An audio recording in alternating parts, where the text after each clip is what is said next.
Siguro yung sa kanilang, ang kasi yung parang naulinigan ko, yung kanyang binabanggit, well, yung kampanya laban sa illegal na droga at saka yung extrajudicial killings, alam niyo naman na nasangkot ang kanyang pangalan noong siya po ay DOJ Secretary sa operasyon ng droga sa New Bilibid Prison. Pangalawa, ang binabanggit din po niya yung sa EJK, sapagkat noong ang Pangulong Duterte, mayor pa ng Davao City, at Nelson, siya nag-imbestiga. siya ang nag-iimbestiga. Ito po si Senadora Laila de Lima, Kong. At doon ay parang gusto niya patunayan na talagang noon pa man ay nangyayari talaga yung extrajudicial killings. Medyo ako nagdududa na ako. Matagal ko namang in-express na sa ating palatuntunan Opo. kung yung ginagawa ng aking mga kasamahan na bumubuo ng Quadcom ay pinapayagan pa ng ating mga batas. Okay. Kung pag-uusapan na yung legality ng kanilang ginagawa, meron akong gustong sabihin sa inyo na isang desisyon Opo. ng Korte Suprema na may kinalaman sa sinasabi natin na legal pa kaya o tama pa kaya, nasa hulog pa kaya yung ginagawa ng Quadcom. Okay. Kasi ganito yung sinasabi sa isang desisyon dyan, ano? Opo. Jurisprudence po yan. English lang ito, medyo pagtyagaan nyo ng intindihin, Nelson. Ano? Opo. A congressional committee in the guise of undertaking a legislative inquiry Okay. cannot assume the functions of a court or jury or conduct an inquest into possible violations of criminal law. It cannot act as an ombudsman, nor inquire into a justiciable controversy already before a court of justice. For such would mean an encroachment into the exclusive domain of other branches of the government. Ito ay sa kaso ni Lemuel D. Lopez. Ito'y nanggaling sa panulat nung isang sa Philippine Law Journal. Ang author ay si Lemuel Lopez. The right to privacy in inquiries in aid of legislation. Philippine Law Journal, Volume 78, 2003, page 194. Ang mga journals sa Jen Nelson ay nagagamit ding mga basihan. Okay. Lalong-lalo na ito ay kapag ang journal ay lumabas at pinalabas ng Integrated Bar of the Philippines. Opo. Ibig sabihin ito ay meron ding strength o lakas ng isang batas na pagbabasihan. Yun ang kanya sinasabi din, ano? Sabi pa rito, in Benson versus Senate Blue Ribbon Committee, it was held that when a speech that called for the inquiry contained no suggestion of contemplated legislation, and it appears the aim of the inquiry was merely to determine whether there was violation of the Anti-Graft and Corrupt Practices Act, a matter more within jurisdiction of court. Such inquiry may not be considered to be in aid of legislation. Ibig sabihin, pagka yung material, either privileged speech, Opo. o isang resolusyon na ipinasa na wala namang contemplated need for legislation, ay kung ito'y tumutukoy lamang, sabi niya, para i-determine na mayroong paglabag sa isang criminal law, halimbawa yung Anti-Graft and Practices Act, hindi siya pwedeng maging subject matter ng isang legislative inquiry. Ang nangyayari ngayon, may mga sinasabi silang mga paglabag, EJK, Opo. yung tungkol sa droga at other mga illegalities o criminal offenses o kung ano man yan. Ang dapat dito, kung dinidetermine natin na mayroong paglabag sa mga umiiral na batas, dapat siguro tumawag na lang sila ng legislative oversight. Legislative Kaya na oversight po. sinasabi natin, ang ipatawag na lang Okay. yung mga hensya ng gobyerno na may kinalaman para tingnan natin yung pagdidetermine itong mga bagay na ito. Hindi siya in aid of legislation. Kamukha nito, ipatatawag ang sino. Kamukha kanina, halimbawa, kung pinatawag si dating Senador Laila de Lima, ano yung prospective area ng kanyang testimony halimbawa. Tsak ko yun, pabubulaan na niya lahat ng mga naunang paratang sa kanya. Hindi, ano yung itatanong mo ba in aid of legislation? Ayun. Kasi in aid of legislation. Kasi kung wala kang balangkas, kung wala kang iniisip na batas na hirap ka para ito ay maisaayos mo, Aha. bakit mo tinawag Oo. si Dating Senador Laila dating de Lima. Senador Laila de Lima? Kaya mo siya pinatawag, maring makatulong siya sa batas na iniisip mo na nakaporma na pero hindi mo makumpleto. Mhm. Di ba? Opo. Yun ang sinasabi natin. Oo. Kasi kung wala, hindi mo alam kung sino patatawag mo. Oo. Kung wala kang batas na iniisip, na gustong punuin, gustong kumpletuhin. Ngayon, kapag ka meron kang batas na talagang gusto mong makumpleto, Tukoy mo na yan. tukoy mo, alam mo kung sino patatawag mo. Opo. At pag tukoy mo na kung ano yung patatawag mo, alam mo na rin kung yung tatanong mo. Siyempre po. So ano yung tinanong nila kay dating Senador Laila de Lima? Oo. Well, ako po hindi ko napanood ng buo yung pahayag niya. Pero doon sa kanyang taunang pananalita, ay parang gusto lang niya patunayan na ang lahat ng paratang sa kanya at mga naunang pahayag sa kanya, laban sa kanya noong panahon na yon, lalo ni Karen Espinosa, ay lahat yun parang hindi totoo. Bakit kailangan katunayan niyang yun. humarap sa Quadcom? Siya'y acquitted naman. Oh, yun na Ano nga po. ano ba yung paliwanag na gusto niyang gawin doon? Ibig ba sabihin yung acquittal na nakuha niya mula sa korte ay hindi sapat? Kinakailangan i-validate pa ng Quadcom? Yun ba yun? Oo. Wala akong makita ang dahilan kung bakit nandun pa siya. Tapos na acquittal di ba? Opo. Acquittal. Ibig sabihin, wala kang kasalanan. Tama po. Hoy, bakit ka harap sa Quadcom? Anong dahilan?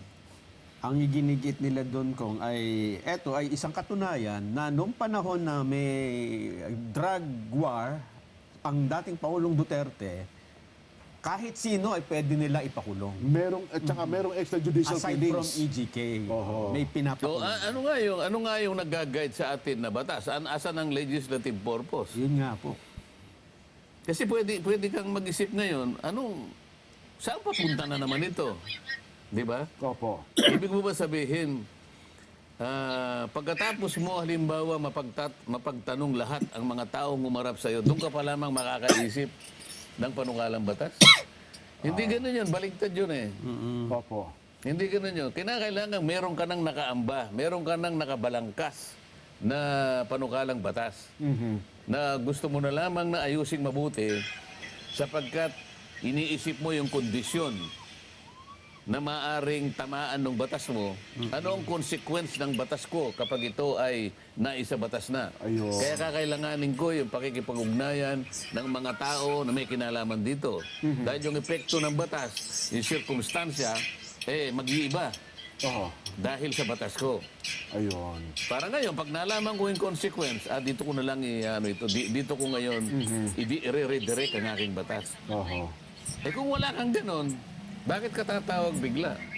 Oo nga, no? Lalong-lalo na, papatibayan ba nung dating senador na, ako po'y walang kasalanan talaga kaya ako humarap sa iyo. Para saan?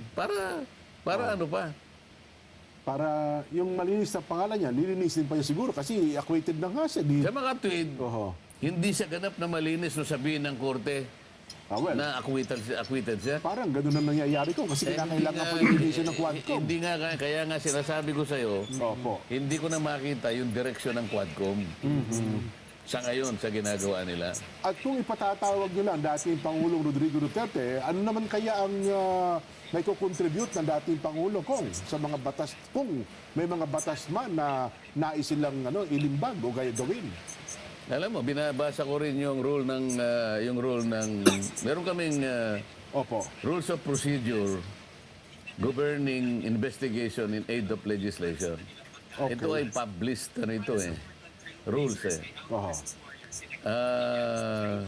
Merong isang section diyan. Aha. Kung hindi ako nagkakamali, section 13 yata yun.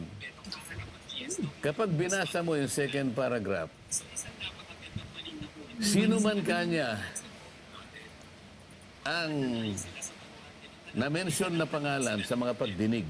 Opo. Ayan. Basta kapag ikaw ay na-mention, ikaw ay Nabanggit yung pangalan mo. nabanggit Opo. ang pangalan mo sa mga pagdinig. at ninanais mong ikaw mo yung magpaliwanag sapagkat ang karakter mo o kaya yung reputasyon mo ay nasira, makipag-communicate ka. Makipag-communicate ka sa COMSEC Opo. para malaman namin kung gusto mong mag-testify.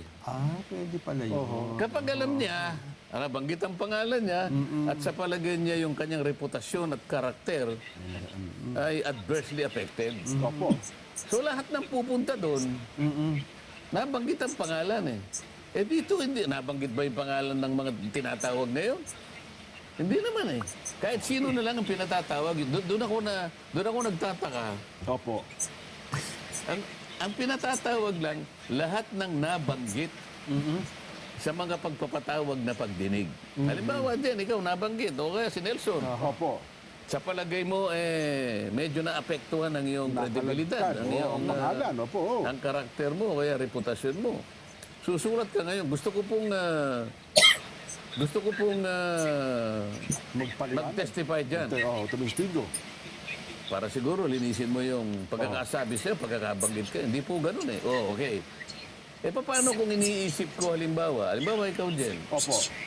doon sa pagdinig naman na kung saan nabanggit ang pangalan mo, alam mo namang hearsay lang. Opo. Alam mo hindi naman na-damage yung pagkatao mo. Ibig sabihin, kahit hindi ka na pumunta. Kasi sinasabi, yun lamang sa palagay nila ay naapektuhan, na-adversely naapektuhan ng kanilang karakter o reputasyon. Kung palagay mo naman, hearsay lang naman yan eh. Pwede hindi mo napuntahan. Nakalagay doon kasi, those whose name has been mentioned, have been mentioned, and who feels like their character or reputation were adversely affected. Okay, kung palagi mo hindi ka naman affected, ba't ka pupunta ron? Ang problema ko, inuobliga dahil sa ipapile ng motion. Hindi nga ganun eh. Nakalagay sa Section 13, basahin mo yun eh. Oo. Lahat pinatatawag eh. In aid of legislation, tama lamang sana sapagkat power yun ng Congress. Pero merong limitation. Ang sinasabi doon, kaya ka lang tatawag in contemplation of completing a piece of legislation. Kaya kailangan nandun ka agad yun. Kasi nga, kaya mo hindi makumpleto, gusto mong malaman, teka muna, kailangan malaman ko kung ano yung epekto nitong gagawin kong batas na to. Opo. Ito'y para sa ganito. I want to know.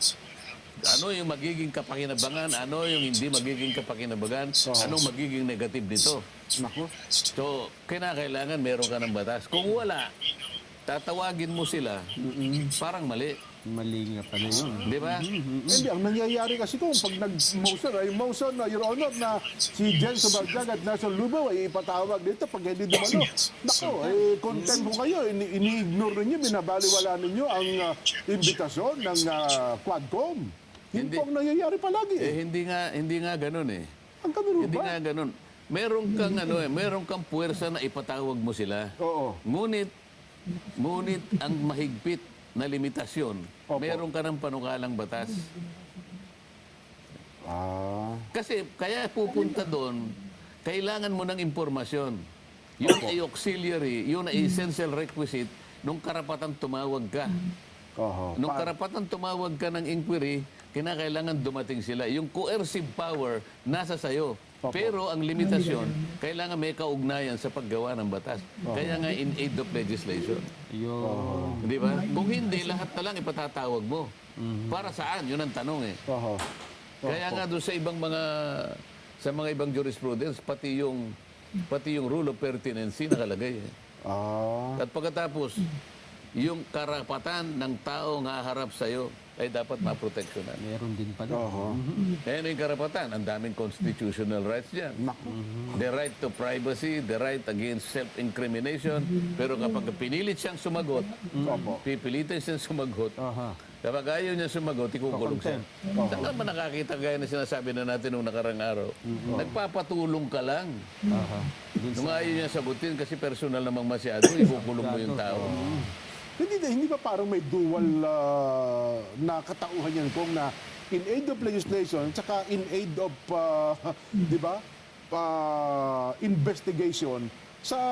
Ang nangyayari kasi ganun, ang nangyayari, ang kasalukuyan kong Parang na investigative. investigasyon, na kapag ka ikaw ay nagsinungaling at hindi ka nagsabi ng totoo ba, parurusahan ka sa mga pinagsasabi mo sa Quadcom. Kasi ang talagang pinamamarali yung katagang investigation Ayun na nga in po aid po. of legislation. Opo. Pero pag binasa mo sa saligang batas, inquiry in aid of legislation. Kung mag-i-inquire ka dapat. Inquiry lang. Oo, No, inquiry in aid of legislation. Kasi tatanungin mo siya. Oo. Pero yung konsepto na nagiging investigasyon na talaga. Kaya para kahit hindi tama, mukhang pinalawak yung konsepto ng investigasyon, parang piskal na eh. Kaya nga parang case build-up kong no? Hindi ba? Opo. Hindi ba kayo nagtataka, merong nag-resign na head ng National Prosecution Service? Malkontento yata. Aha. Hindi na kontento yung tao. Malkontento. Nag-resign. Opo. Hindi ko alam ang dahilan niya kung bakit nag-resign. Pero iniisip ko na, baka ako hindi siya nakontento sapagkat kinuha yung pangunahing mandato ng kanyang opisina. Kami po ang gagawa niyan eh. Ayun. Kami po ang gagawa niyan. Di ba? Well, siguro sangkot natin kung ang ating mga kababayan ukol sa bagay na ito. At gusto natin itanong sa kanila, kasi nga doon sa imbitasyon kay Pangulong Duterte, o dating Pangulong Duterte, hindi lamang po siya nakarating ngayon, pero batay doon sa liham, baka first week daw po ng November ay makapunta. Yung binabanggit ko pala kanina dyan ay Opo. Section 10, Paragraph 2. Section 10, paragraph 2. Yung rules of procedure governing investigation in aid of legislation. Actually, inquiry dapat yun.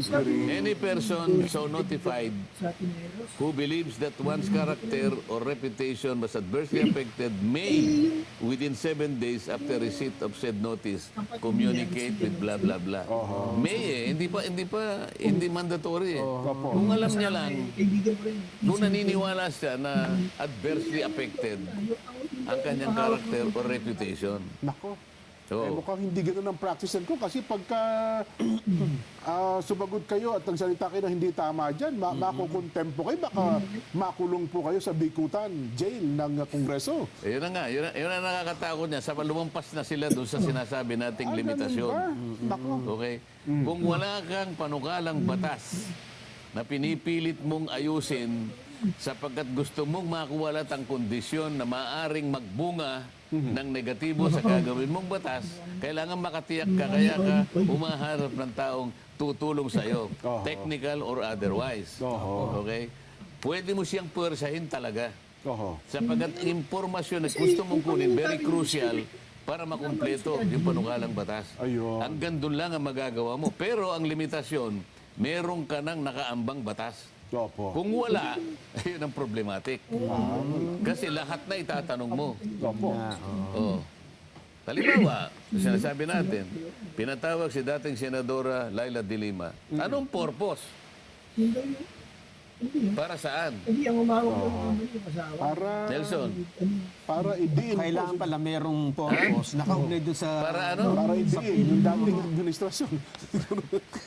Well, hindi kami gumagawa ng ganun eh. Ano ba? Hindi kami, yung sinasabi nga, hindi prosecution eh. Oo nga, no. Kasi nga naman, Nagagawa lang kami ng batas. kasi ang pagdinig mo ngayon sa Quadcom ko tinatalo na po nila ngayon ang telenovela. Yung pinakamarami na pong taga-subaybay ngayon sa ating mga reactors ko, dapat puntahan ni Pangulong Duterte yan para makita ng Quadcom ang hinahanap nila. Ba? Ano kaya yung hinahanap nila gusto nilang makita kong? Hindi, pwede namang ganun nga ang gawin ni Pangulong Duterte. Oo. Kasi sa tingin niya, siya talaga yung subject matter. Siguro, sasabihin niya, okay, huwag na tayong magpaligoy-ligoy. Ako naman talaga yung pinupuntirya ninyo eh. Oo nga naman. Papakahirap pa kayo ng katatanong sa kung sino-sino. Ito na ako. Pwede niyang gawin siguro yun yan eh. Okay. Kung kilala mo siya, kilala ko siya eh. Baka gawin niya yun. Okay. Kaya lang ako, kung akong tatanungin mo, may pag-aalala ako, Jen. Okay. Oo. Kasi gusto kong basahin sa inyo ito. Ito, jurisprudence na naman ito, ha? Sige po. Tagalog mo ito, Nelson, ha? Sige po. Abante. But Ano ba yan? broad Pastok ng maliit na As ano this yan. power of inquiry, it is not unlimited. Ayun. So, ito na lang. Bagamat malawak ang kapangyarihan ng Ito ito ay limitado pa rin. Ito may limitasyon. There is no general authority to expose Kita ba yung the private affairs of individuals without justification in terms of the functions of Congress. Oh. Walang pangkalahatang otoridad o kapangyarihan para isiwalat ang yung Private affairs of individuals. ang mga pribadong aktibidad o affairs ng isang individual, Isang isang pribadong individual. Without justification in terms of the function of Congress. tao. Nung walang sapat na kadahilanan tungkol sa tungkulin o trabaho. Yun ang sinasabi ko na ang isa sa function in aid of legislation. Yun. So dapat makapagpakita ka ng maliwanag na koneksyon kung bakit pati yung private affairs ng individuals Isisiwalat ay, mo. dapat niyang isiwalat. Anong pangalan ng nanay mo? Bakit teka pareho ang suot, pareho ang kulay ng Damit. t-shirt niyo? Mag-boyfriend ba kayo? Ayun pala. Kayo baka niya ay merong... May relasyon ba kayong dalawa? hindi ba kayo baka niya ay co-signatory sa isang bank account? Nako. Itong mga yung sinasabi niya eh. There is no general authority to expose the private affairs of individuals without justification in terms of the functions of Congress. Oh, ito pa.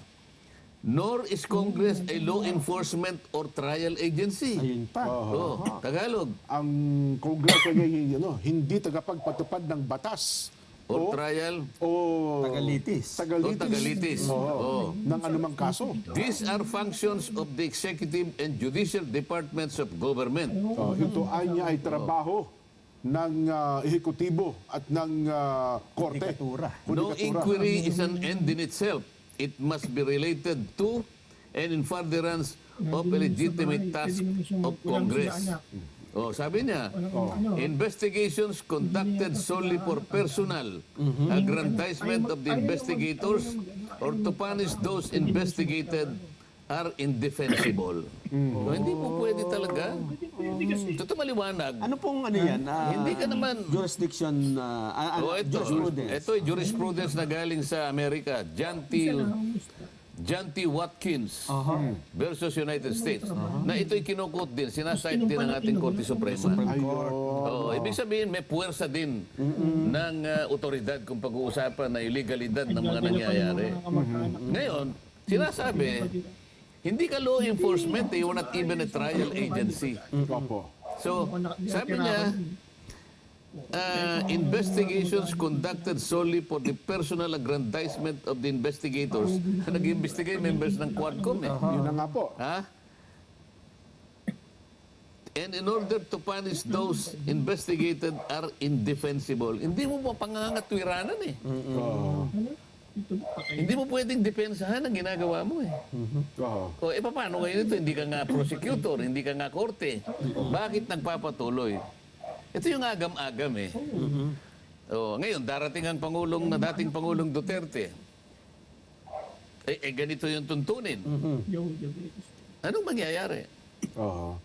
Siyempre, ako bilang isa, nag-aalala ko sapagkat yung composition ng Quadcom, lalong-lalo na yung kanilang ginagawa, walang pinagsalingan kung pag-uusapan yung mga jurisprudence na binabanggit natin. Naku, ang kaina pa naman ng litanya ng ilang mga mababatas doon eh. Ang hindi niya pagdalo ng dating Pangulong Duterte ay pagkakait ng kaalaman sa taong bayan. Ito niya ay pambabastos sa mga mamamayang Pilipino. O, itatanong mo naman, bakit? Meron ba kayong karapatang mag-imbestiga? Kasi kung kino-contemplate ninyo ay maaaring may nalabag nga ng mga tuntunin o mga criminal laws, Ang dating Pangulo. hindi yan ang gawain ng Congress.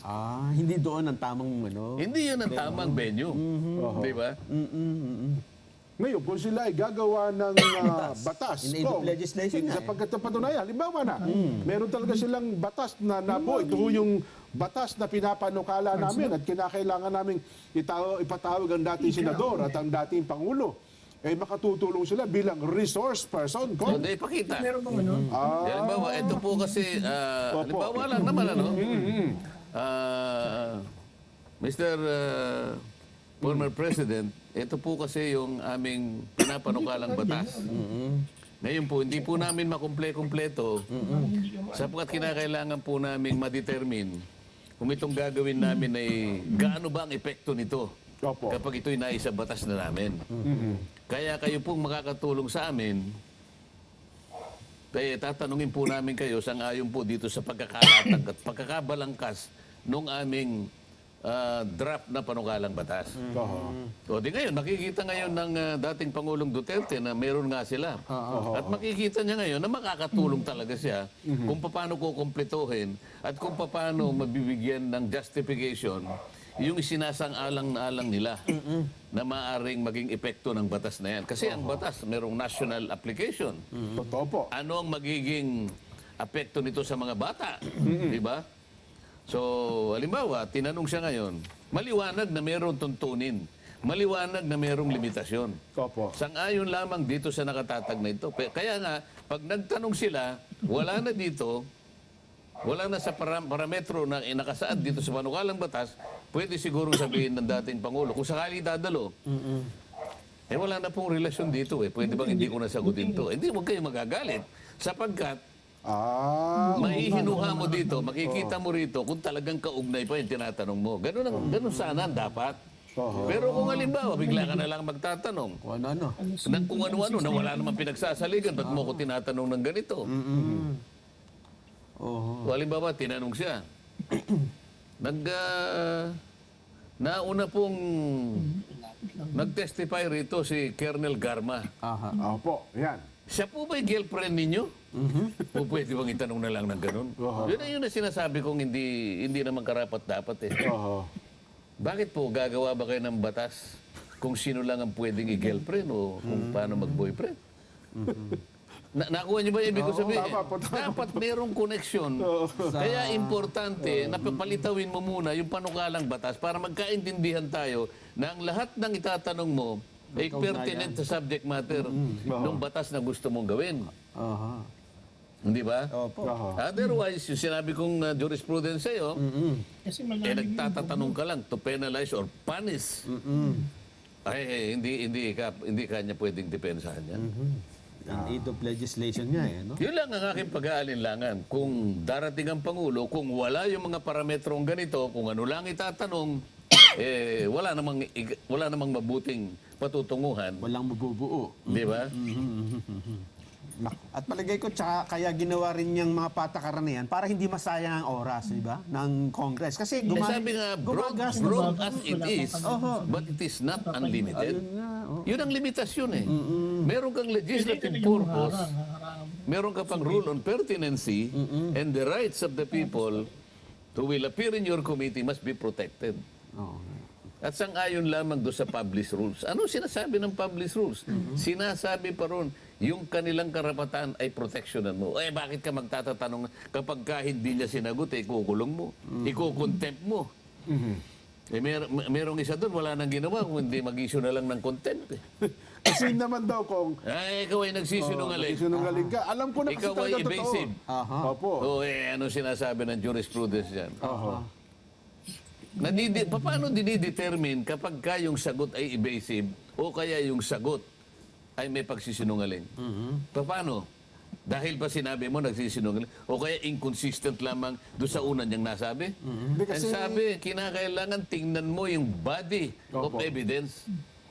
Para ngayon, masuri mo talaga na nagsisinungaling. Hindi ganun yung... Kung nagsisinungaling ka, I move to cite him for contempt.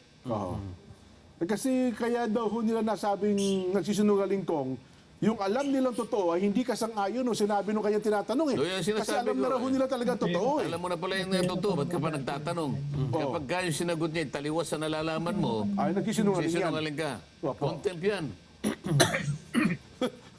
Para ka, Oo. ano ba tayo, gobyernong hapon ito, Jen?